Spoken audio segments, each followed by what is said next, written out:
एक गरीब अंग्रेज क्लर्क जो भारत से गया तो वह इंग्लैंड के राजा से भी अमीर था। दुनिया की सबसे बड़ी लूट। भारत पहले दिन से ही अंग्रेजों के लिए सोने का अंडा देने वाली मुर्गी थी। अंग्रेज जानते थे कि भारत को किस दिशा से लूटना आसान है। जहां जहां मराठा सैनिक थे उन समुद्री किनारों से अंग्रेजों ने अपना व्यापार शुरू ही नहीं किया था। अंग्रेज जानते थे कि बंगाल से व्यापार करना इसलिए आसान है क्योंकि यहाँ पर लालची और लोभी राजाओं का राज है।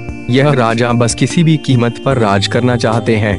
लॉर्ड मैकाले ने एक जगह अपने देश के ब्रिटिश गवर्नर रॉबर्ट क्लाइव के बारे में लिखा है कि क्लाइव की संपत्ति की कोई सीमा नहीं थी। बंगाल का खजाना उसके लिए खुला हुआ था। सिक्कों के विशाल ढेर उसने लूट में इकट्ठे किए थे। क्लाइव सोने और चांदी के मुकुट पहनता था। इसने मनमाने ढंग से खुद को समृद्ध किया था। अब जब एक अंग्रेज की अपने साथी के लिए ऐसा लिखा रहा है तो उस पर कार्यवाही तो होनी ही थी।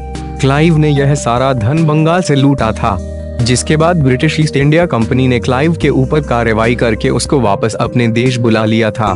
क्लाइव जब भारत आया था तो वह एक साधारण क्लर्क ही था, लेकिन जब वह गया तो वह उस समय अपने धन की ब्याज ही कुछ 40,000 पाउंड से अधिक ले रहा था। अब आपको हम बताते हैं कि बंगाल से कैसे दुनिया की सबसे बड़ी लूट को अंजाम दिया गया था।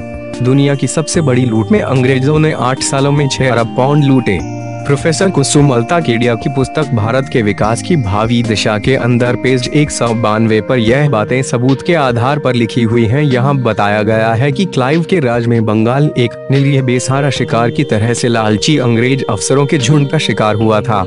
अंग्रेज बंगाल से अपनी पैसों की हवस को पूरा कर रहे थे। असल में अंग्रेज जानते थे कि भारत के पास जितना धन इनको मिल सकता है वे और कहीं नहीं मिल पाएगा। जो पुस्तकें यह कहती हैं कि भारत की खोज की गई थी तो यह एकदम असत्य है, क्योंकि भारत सोने की चिड़िया है। यह बात विश्व के सभी प्रमुख देश जानते थे। भारत में व्यापार करने तो हड़प्पा संस्कृति में ही विदेशों से लोग आते थे। तो आइए अब आपको बताते हैं कि किन राजाओं ने अंग्रेजों को अपने पद के बदले धन दिया था। इन राजाओं का जिक्र इतिहास में वीरों के रूप में क्यों किया गया है? प्लासी की घटना के बाद जब पहली बार मीर जाफर को प्लासी का नवाब बनाया गया था तो उसके बाद अंग्रेज अफसरों और सैनिकों ने मीर जाफर से 12,38,575 पाउंड वसूले थे। इसके साथ साथ मीर जाफर ने अपनी सल्तनत के बदले अंग्रेजों को बंगाल की एक धन समुद्र भी दे दी थी, जहां से अंग्रेज हर साल 27,000 पाउंड राजस्व ले रहे थे।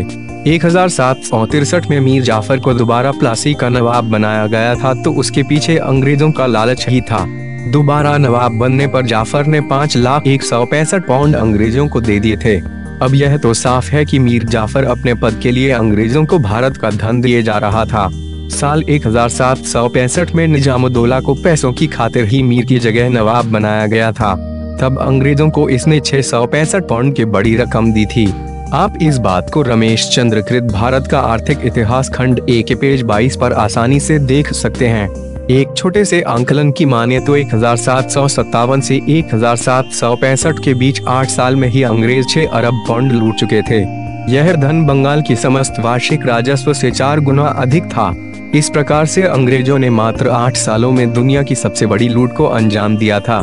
भारत कैसे कुछ राजाओं के लालच की वजह से लूटा गया था, यह बात यहाँ साबित हो जाती है। क्लाइव जब इंग्लैंड लौटा तो वह 40,000 पाउंड के ब्याज ले रहा था और 50,000 पाउंड पहले ही रिश्तेदारों को दे चुका था। मात्र 32 साल की उम्र में वह इंग्लैंड लौटा, लेकिन तब वह वहां से राजा से भी अधिक अमीर बन गया था।